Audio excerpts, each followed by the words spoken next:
नमस्कार. यापूर्वी आपण सायन्स 2 मधील पहिला चॅप्टर पूर्ण पाहिलेला आहे आणि या दुसऱ्या चॅप्टर मध्ये लाईफ प्रोसेस पार्ट 1 मधील 5वा व्हिडिओ आपण पाहतोय. यापूर्वी आपण या भागातल्या सगळ्या कंटेंटचे व्हिडिओ बनवलेले आहेत आणि मागच्या व्हिडिओमध्ये आपण मायटोसिस आणि सेल डिव्हिजन हा पार्ट पाहिलेला आहे. तर आता नेमकं मागच्या व्हिडिओमध्ये आपण काय पाहिलं होतं? मायटोसिस या प्रोसेसमध्ये, मायटोसिस टाईपच्या सेल डिव्हिजन मध्ये सोमॅटिक सेल्स आणि स्टेम सेल्स मध्ये मायटोसिस टाईपचं सेल डिव्हिजन घडून येते आपण पाहिलं होतं. त्यामध्ये 1 डिप्लॉइड सेल पासून 2 डिप्लॉइड सेल्स, डॉटर सेल्स तयार होतात हे आपण पाहिलं होतं. ओके, म्हणजेच काय, 2n क्रोमोझोम नंबर असलेल्या 1 डिप्लॉइड सेल पासून 2n क्रोमोझोम नंबर असलेल्याच 2 डिप्लॉइड सेल मध्ये डिव्हिजन आपण पाहिलेलं होतं. या मायटोसिसचा नेमका उपयोग कशामध्ये होतो? तर ग्रोथ ऑफ मल्टीसेल्युलर ऑर्गॅनिझम, त्यानंतर to restore the emaciated body and to form a new organisms from existing ones. तर अशा पद्धतीने आपण पाठीमागच्या व्हिडिओमध्ये मायटोसिस पाहिलं होतं. या व्हिडिओमध्ये आपण मियोसिस पाहणार आहोत आणि मियोसिस मध्ये नेमकं आपल्याला काय पाहायचं बघा. या सेल डिव्हिजन टाइप मध्ये जर्म सेल्स मध्ये डिव्हिजन घडून येत असतं. नीट लक्षात घ्या, जर्म सेल्स मध्ये डिव्हिजन घडून येत असतं. जर्म सेल्स म्हणजे जनन पेशीमध्ये डिव्हिजन घडून येत असतं आणि हे मियोसिस 2 स्टेप मध्ये घडतं, 2 स्टेजेस मध्ये, मियोसिस 1 आणि मियोसिस 2 या 2 स्टेजेस मध्ये घडत असतं. आता मियोसिस 1 मध्ये नेमकं काय होतं? तर 1 डिप्लॉइड सेल असते, त्याच्यातून 2 हॅप्लॉइड सेल्स तयार होतात. म्हणजे 2n फॉर्म मधली जी सेल असते ती n फॉर्म मधल्या 2 हॅप्लॉइड सेल मध्ये निर्माण होतात. आता प्लॉइड म्हणजे नेमकं काय, हा एक महत्वाचा मुद्दा आहे. प्लॉइड म्हणजे number of chromosomes. Okay, number of chromosomes. तर द्विगुणित असलेले, डिप्लॉइड असलेले जे क्रोमोझोम नंबर आहेत ते एकगुणित म्हणजे हॅप्लॉइड फॉर्म मध्ये येतात मियोसिस 1 मध्ये. म्हणजे या ठिकाणी काय होत असतं तर reduction takes place in number of chromosomes. बरोबर आहे, reduction takes place in chromosome numbers, that is become half. Okay, आणि मियोसिस 2 मध्ये काय घडत असतं तर या ज्या 2 तयार झालेल्या 2 हॅप्लॉइड सेल्स आहेत त्यांच्या 4 डॉटर हॅप्लॉइड सेल मध्येच डिव्हिजन होत असतं. आता एक गंमत बघा, या ठिकाणी 1 डिप्लॉइड सेल याच्यापासून 2 हॅप्लॉइड सेल्स तयार होतात, म्हणजेच रिडक्शन होत असतं नंबर ऑफ क्रोमोझोम्सचं. पण या ठिकाणी असं लक्षात येईल की 2 हॅप्लॉइड सेल्स पासून 4 हॅप्लॉइड सेल्स तयार होतात. म्हणजे ऍज लाईक एज मायटोसिस ही प्रोसेस घडत असते मियोसिस 2 मध्ये. ओके, तर आपण आता मियोसिसच्या कंटेंट कडे जाऊया. मियोसिस 1 पहिल्यांदा समजून घेऊया. आता मियोसिसची स्टेप समजून घेण्याच्या पूर्वी सुरुवातीला आपण होमोलॉगस क्रोमोझोम्स म्हणजे काय ते पहिल्यांदा समजून घेऊ. होमोलॉगस क्रोमोझोम्स म्हणजे this chromosome pair has same length, centromere position is a same and same genetic sequence. असे 2 क्रोमोझोम असतात की त्यांच्यामध्ये लेंथ सेम असते, त्यानंतर त्यांच्या सेंट्रोमियरची पोझिशन सेम असते आणि त्याच्यातलं जेनेटिक डीएनएचा जो सिक्वेन्स आहे तो सेम असतो. आता या ठिकाणी क्रोमोझोमची पेअर दाखवली बघा. या ठिकाणी हे असलेले हे जे क्रोमोझोम्स आहेत यांच्यामध्ये काय झालेले, या पेअरला आपण काय म्हणणार आहे, होमोलॉगस पेअर असं म्हणणार आहे. कारण याच्यामध्ये या दोन्ही क्रोमोझोम्स मध्ये त्या क्रोमोझोमची लेंथ सेम आहे, सेंट्रोमियरचं पोझिशन सेम आहे आणि त्याच्यातलं जेनेटिक सिक्वेन्स ही सेम असतो. ओके, आता याच्यामधला एक जो क्रोमोझोम असतो तो मदरकडून इनहेरिटेड झालेला असतो, तर आपण मॅटर्नल क्रोमोझोम्स असं म्हणतो. आणि दुसरा जो असतो तो पॅटर्नल म्हणजे फादरकडून इनहेरिटेड झालेला असतो. ओके, आता नीट लक्षात घ्या, होमोलॉगस क्रोमोझोम्स ही कन्सेप्ट लक्षात राहू द्या, पुढे आपल्याला याचा उपयोग होणार आहे. Meiosis completed in 2 steps, that is 2 stages. कुठल्या 2 स्टेज असतात? मियोसिस 1 आणि मियोसिस 2. आता मियोसिस 1 मध्ये नेमकं काय होतं? मियोसिस 1 मध्ये सगळ्यात पहिलं महत्वाचं म्हणजे reduction in chromosome number, that is chromosome number half होतात. ही गोष्ट लक्षात घ्या. जर समजा 10 क्रोमोझोम्स असतील तर ते 5-5 असे डिवाइड होतात. ओके, रिडक्शन होत असतं क्रोमोझोम नंबर मध्ये. त्यानंतर आणखीन एक महत्वाचा भाग की या स्टेप्स मध्ये, या स्टेज मध्ये, मेयोसिस 1 मध्ये रिकॉम्बिनेशन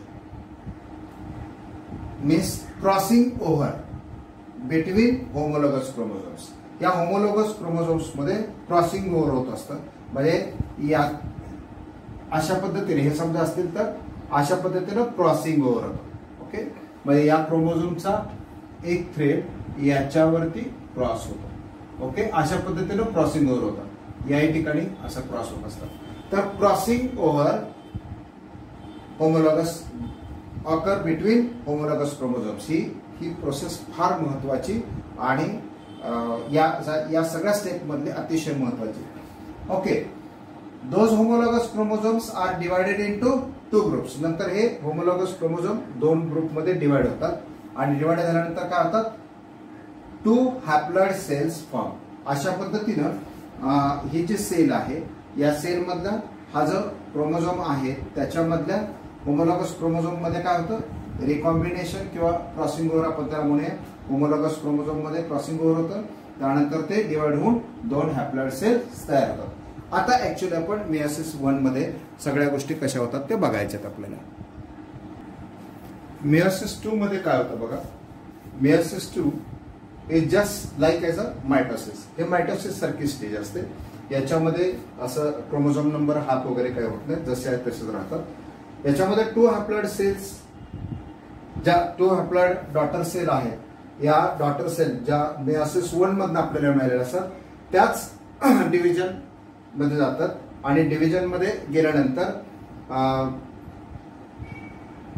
त्या ठिकाणी सेपरेशन ऑफ रिकंबाइंड सिस्टर क्रोमॅटिड्स घडून येत असतं. म्हणजे या ठिकाणी जे पहिल्या स्टेजमध्ये जे काय झालेलं असतं, रिकॉम्बिनेशन झालेलं असतं. त्या रिकॉम्बिनेशन मधले जे सिस्टर क्रोमॅटिड आहेत ते याच्यामध्ये सेपरेट होतात आणि मग 4 हॅप्लॉइड डॉटर सेल्स तयार होतात. या पद्धतीनं म्हणजे ह्या ज्या 2 डॉटर सेल्स आहेत, 2 डॉटर हॅप्लॉइड सेल्स आहेत, या undergoes the cell division and separation of recombination of sister chromatid takes place and 4 haploid daughter cells are form. Okay, and this 4 haploid daughter cells जर समजा हे मेल गॅमेट मेल सेल मध्ये घडून येत असेल तर 4 स्पर्म तयार होतात आणि जर फिमेल मध्ये घडून येत असेल तर 4 एग सेल्स तयार होतात.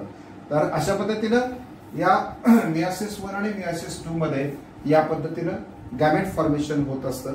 हे आपल्या लक्षात आलं. 4 haploid gametes. Okay, 4 haploid daughter cell, that is 4 haploid gametes, that is 4 sperms और 4 एग्स.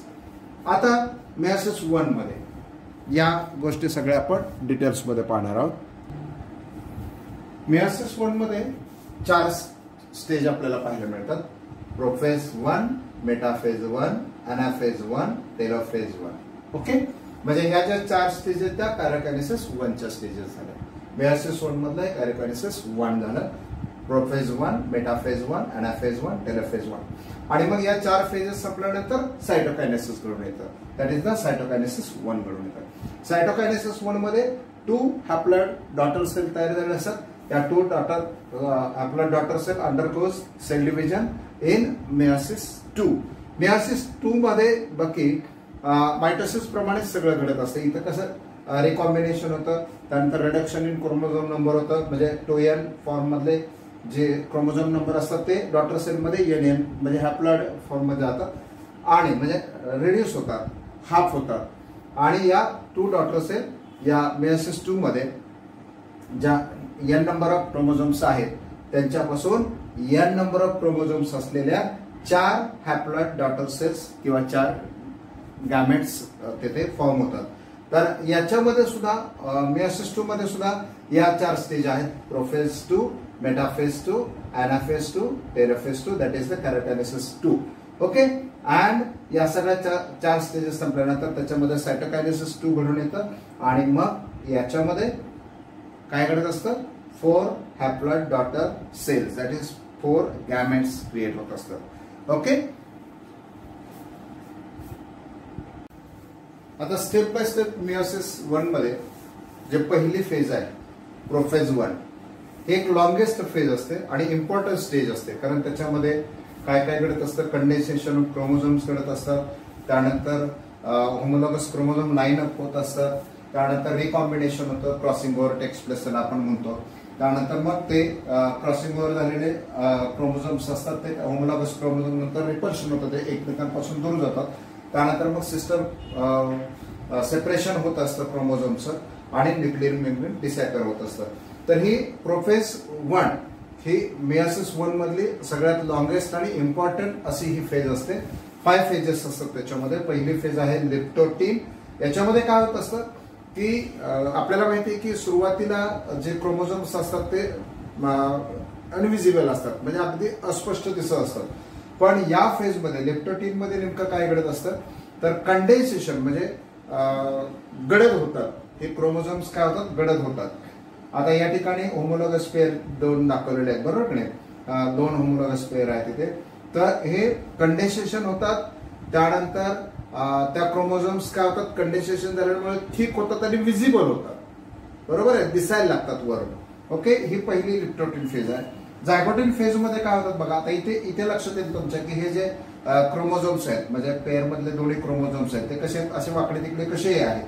पण झायगोटीन मध्ये नेमकं काय होतं, हे जे क्रोमोझोम्स आहेत पेअर मधले क्रोमोझोम्स हे अगदी जवळ लाईन अप होतात, म्हणजे असे अगदी जवळ जवळ येतात. ही फेज जवळ आली, ह्या दोन्ही पेअर, ही पेअर जवळ आलेली, ही पेअर जवळ आलेली, म्हणजे homologous chromosome line up with pairs, ते आपापल्या जोडी बरोबर जवळ येतात. त्यानंतर तिसरी जी महत्वाची फेज आहे, ही खूप महत्वाची फेज आहे पॅचेटिन, कारण प्रोफेज 1 ही टोटल फेज अतिशय महत्वाची, त्यातली पॅचेटिन ही अतिशय महत्वाची फेज, कारण याच्यामध्ये मुख्य घटक घडून येत असतो तो म्हणजे रिकॉम्बिनेशन और क्रॉसिंग ओव्हर. यामध्ये रिकॉम्बिनेशन होत असतं, क्रॉसिंग ओव्हर होत असतं. म्हणजे काय होतं की ही जी होमोलॉगस पेअर आहे त्याच्यातला हा जो क्रोमोझोम आहे त्याचं याच्यावर काय होतं, क्रॉसिंग ओव्हर होत असतं. हे पहा, इथे वरती क्रॉसिंग ओव्हर झालं, इथे क्रॉसिंग ओव्हर झालं आहे. तसं या दोन आमचं सुद्धा क्रॉसिंग ओव्हर झालेलं आहे. यामध्ये अजून न्यूक्लियस दिसतंय, त्यानंतर सेल मेम्ब्रेन दिसतंय, न्यूक्लियर मेम्ब्रेन दिसतंय.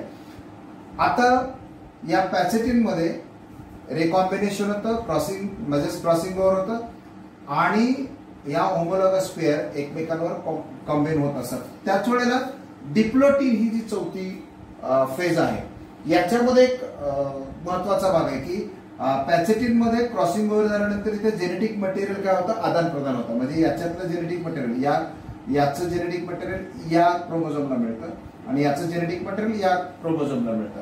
त्यालाच आपण रिकॉम्बिनेशन असं म्हणतो. म्हणजे क्रॉसिंग ओव्हर मध्ये असं हे सगळं घडून येत असतं. आता हे मटेरियल एकमेकांना देऊन झालं की हे काय होतात, डिप्लोटीन फेज मध्ये रिपल्शन होतं, म्हणजे हे दोन्ही क्रोमोझोम असे एकमेकांपासून बाजूला जातात, बरोबर आहे. ही एक क्रोमोझोम बाजूला गेला, हा क्रोमोझोम बाजूला गेला. आणि डायकायनेसिस या शेवटच्या 5व्या स्टेज मध्ये काय होतं की हे जे होमोलॉगस क्रोमोझोम आहेत त्यांच्यामध्ये सेपरेशन व्हायला लागतं. अशा पद्धतीने सेपरेशन व्हायला लागतं, म्हणजे सेपरेट झाले. Separation of homologous chromosome takes place. आणि त्याच वेळेला आणखीन एक महत्वाचा भाग दिसून येत असतो की याच्यातले न्यूक्लियर मेम्ब्रेन डिप्लोटीन मध्ये हळूहळू इनविजिबल व्हायला लागलेले असतात. पण याच्यामध्ये डायकायनेसिस मध्ये न्यूक्लियर मेम्ब्रेन पूर्णपणे डिसेपियर होतं. त्यानंतर जो सेंट्रिओल आहे तो सुद्धा फुटतो, डबल होतो, बरोबर, आणि तो 2 पोलवर जाऊन बसतो. त्याच वेळेला हे सेपरेशन ऑफ होमोलॉगस क्रोमोझोम घडून येत असतं. तर प्रोफेज 1 ही लॉंगेस्ट आहे, अतिशय महत्वाचे. त्याच्यामध्ये 5 फेज आहेत. लिप्टोटीन आहे, झायगोटीन आहे, पॅचेटिन आहे, डिप्लोटीन आहे, डायकायनेसिस आहे. तर यामध्ये हे जे काही सेपरेशन झालेले आहे, आता सेपरेशन झालेले क्रोमोझोमचं, त्यानंतर सेंट्रिओल 2 पोलवर गेलेले, त्याच्या पुढे कुठली फेज येते मेयोसिस 1 ची, तर मेटाफेज 1. मेटाफेज 1 मध्ये काय होतं बघा, हे जे रिकॉम्बिनेटेड झालेली जी पेअर आहे, म्हणजे ज्याला आपण क्रॉसिंग ओव्हर झालेली जी क्रोमोझोमची पेअर आहे, ते काय होते, इक्वेटोरियल प्लेनला म्हणजे बरोबर मिडल सेंट्रल प्लेनला बरोबर लोकेट व्हायला सुरुवात होते, अरेंज व्हायला सुरुवात होते. बरोबर आहे, लक्षात आलं. सेंट्रिओल दोन बाजूला गेलेले आहेत आणि हे लोकेट व्हायला लागलेले आहेत. कुठे? या मधल्या प्लेन मध्ये हे दिसायला लागलेले आहेत किंवा आलेले असतात. त्यानंतर अनाफेज मध्ये काय होतं की हे जे होमोलॉगस क्रोमोझोम्स आहेत हे एकमेकांपासून असे ओढले जातात. बरोबर आहे, आणि सेपरेट होतात आणि सेंट्रिओलकडे असे ओढायला लागतात स्पिंडल फायबरच्या थ्रू. बरोबर आहे. Homologous chromosomes are separated and pulled towards the centriole by spindle fibre. हे कुठे घडतं? अनाफेज मध्ये घडतं, अनाफेज 1 मध्ये घडतं. टेलोफेज मध्ये काय होणार आहे? आता हे सेपरेट झाल्यानंतर या ठिकाणी न्यूक्लियसचं काय होतं? हा जो सेंट्रिओल आहे त्याच्या भोवती एक आणि या दुसऱ्या सेंट्रिओलच्या भोवती एक असं त्या न्यूक्लियसचं डिव्हिजन होतं. बरोबर आहे. डॉटर न्यूक्लिया तयार होतात दोन, आणि डॉटर न्यूक्लिया तयार झाल्यानंतर हे जे रिकॉम्बिनेटेड झालेले आहेत ते दोन भागांमध्ये डिवाइड होतात. न्यूक्लिया त्या ठिकाणी रिफॉर्म व्हायला सुरुवात होत असते. म्हणजे या प्रत्येक डॉटर जे आहे, डॉटर सेल जे आहे किंवा त्याला आपण म्हणूया तर त्या ठिकाणी डॉटर न्यूक्लिया तयार होत असतात. ही एक डॉटर न्यूक्लिया तयार होते, ही एक डॉटर न्यूक्लिया तयार होतात आणि त्या दोन डॉटर न्यूक्लियाचे अजून सायटोप्लाझ्मिक त्याचं डिव्हिजन झालेलं नाही. म्हणजे इथपर्यंत आपल्या लक्षात आलं की हे मेयोसिस 1 मधली कॅरियोकायनेसिस 1 ची ही सगळी प्रोसेस इथपर्यंत क्लिअर होते. त्यानंतर मग कॅरियोकायनेसिस 1 मध्ये ज्या सगळ्या चारी फेज झालेल्या आहेत, म्हणजे प्रोफेज झालेले, मेटाफेज झालेले, अनाफेज झालेले किंवा टेलोफेज झालेले, या सगळ्या 4 फेज मधनं हे असं डॉटर न्यूक्लिया तयार झाल्यानंतर याच्यातलं सायटोप्लाझम डिवाइड्स होतं. बरोबर ना? सायटोप्लाझम डिवाइड होतं आणि two new haploid daughter cell form होतात. पण ह्या 2 हॅप्लॉइड डॉटर सेल फॉर्म होत असताना लक्षात घ्या या ठिकाणी जे क्रोमोझोम्स आहेत हे क्रोमोझोम नंबर हाफ डिवाइड केले जातात, म्हणजे हाफ जातात या सगळ्यांच्याकडे. म्हणजे पॅरेंट सेल जर समजा 46 क्रोमोझोम्सची असेल तर डॉटर सेल मध्ये 23 क्रोमोझोम पेअर येत राहतात. बरोबर आहे, लक्षात घ्या. 23 क्रोमोझोम्स येतात, म्हणजे 46 असतील तर 23 या डॉटर सेल मध्ये येतात आणि 23 या डॉटर सेल मध्ये. आणि सगळ्यात महत्वाचं म्हणजे ह्या दोन्ही डॉटर सेल ह्या हॅप्लॉइड असतात. बरोबर आहे, म्हणजे reduction of number of chromosomes त्या ठिकाणी घडून आलेलं असतं. बरोबर आहे, म्हणजे निम्मे झालेले असतात क्रोमोझोम्स. आता हे काय पाहिलं आपण? मेयोसिस 1 मधल्या सगळ्या ह्या फेज पाहिल्या. परत पाहिल्या कॅरियोकायनेसिसचे 4 फेज पाहिले आणि कॅरियोकायनेसिस 1 चे 4 फेज पाहिले आणि सायटोकायनेसिसची फर्स्ट फेज पाहिलेली. आता या सायटोकायनेसिस फर्स्ट मधनं निर्माण झालेल्या या ज्या 2 हॅप्लॉइड डॉटर सेल आहेत त्याच पुढच्या स्टेज मध्ये डिव्हिजन मध्ये अंडरगोज होत असतात. बरोबर आहे. these two haploid daughter cell undergoes in the division in meiosis 2.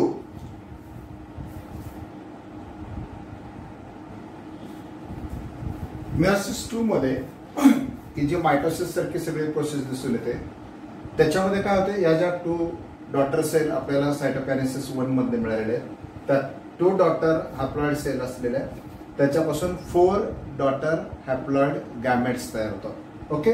आता याच्यातली प्रोफेज 2 म्हणजे प्रोफेज 2, मेटाफेज 2, अनाफेज 2, टेलोफेज 2 त्या कॅरियोकायनेसिस 2 च्या 4 स्टेज आपण पाहू. यामध्ये नेमकं काय होतं की आता जी सायटोकायनेसिस मधून जे सेल मिळाले, ही एक सेल मिळाली, ही एक दुसरी एक सेल मिळाली. आपण एका सेलचं दाखवतो या ठिकाणी.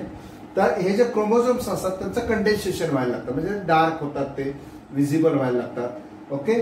त्यानंतर ते थिक झालेले असतात, विजिबल झालेले असतात आणि त्याचबरोबर हे स्पिंडल फायबर त्या सेंट्रल मधनं स्पिंडल फायबर फॉर्म व्हायला सुरुवात होते.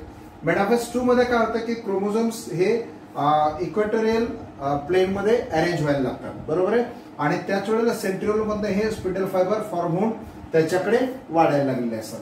त्यानंतर ते जसं एका सेलमध्ये घडतं डॉटर सेलमध्ये तसंच दुसऱ्या सेलमध्ये पण घडतं. जागा नसल्यामुळे मी थोडं छोटं दाखवलेलं आहे. अनाफेज 2 मध्ये काय घडत असतं बघा. तर अनाफेज 2 मध्ये क्रोमॅटिड मटेरियल आहे ते क्रोमोझोम्स आहेत ते असे पुल्ड केले जातात, ओढले जातात.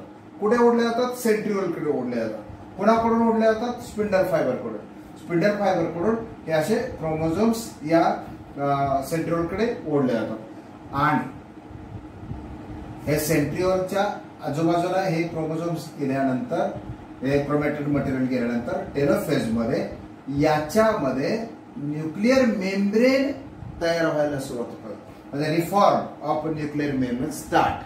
त्याचबरोबर या डॉटर न्यूक्लिआय तयार व्हायला इथे लागलेले असतात. Okay, daughter nuclei. त्याच वेळेला या क्रोमोझोमचं जे आहे ते डिकंडेन्सेशन सुरू झालेलं असतं, म्हणजे जे कॉइलिंग असतं ते कंडेन्स झालेलं जे कॉइलिंग असतं ते हळूहळू उलगडायला लागतं. त्यानंतर ते हळूहळू थिन व्हायला लागतं, थ्रेड लाईक व्हायला लागतं आणि थोडं थोडं इनविजिबल व्हायला लागलेलं असतं. सो या मियोसिस 2 मधल्या कॅरोकायनेसिस 2 च्या या 4 स्टेज आपण पाहिल्या.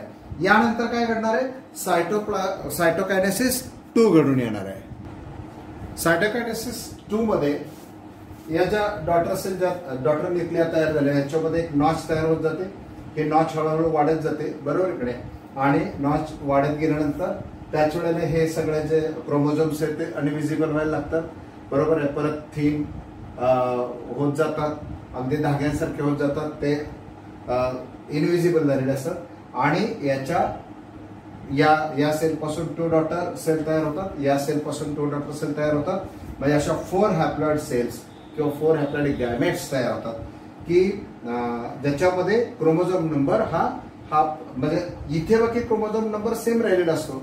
जो 23 असतात ते 23 मध्ये एका परत एकदा डिवाइड होतात आणि हे 23 चा एक गॅमेट तयार होतो, हा 23 चा दुसरा, तिसरा, चौथा, अशा 2 सेलच्या डिव्हिजन मधून 4 गॅमेट इथं तयार होतात. या 2 डॉटर सेल कुठून आल्या होत्या, सायटोकायनेसिस 1 मधून मिळालेल्या होत्या, लक्षात घ्या.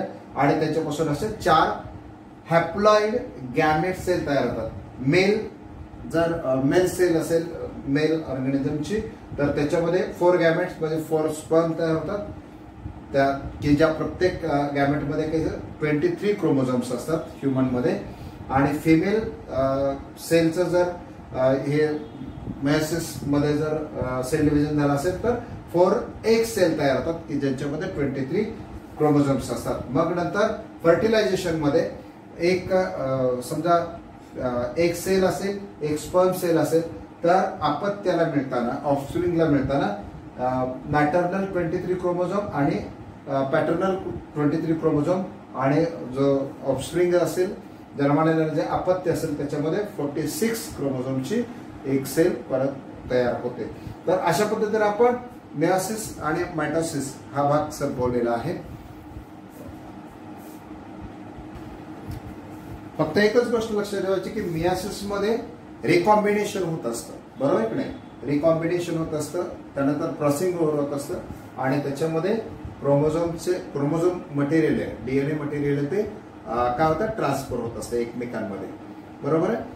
तर हा भाग व्यवस्थित 1-2 वेळा व्हिडिओ नीट ऐका, समजून घ्या, पुस्तकातूनही वाचा. पुस्तकात थोडंसं कमी दिलेले, इथे व्यवस्थित दिलेले. व्हिडिओ निश्चितपणे आवडेल तुम्हाला. व्हिडिओला लाईक करा आणि शेअर करा मित्रांना, म्हणजे सगळ्यांना होईल. हा 12वीच्या दृष्टीने खूप महत्त्वाचा व्हिडिओ आहे, त्याच्यात प्राथमिक नॉलेज आहे. चॅनलला सबस्क्राईब करा म्हणजे तुम्हाला येणारे नवीन व्हिडिओ मिळतील. यापूर्वी आपण झालेले पहिला पाठ संपवलेला, दुसराही पाठ आता आपण संपवत आहोत. नंतर पुढच्या 3ऱ्या पाठाचे व्हिडिओ मिळण्यासाठी चॅनलला सबस्क्राईब करा. ओके, धन्यवाद.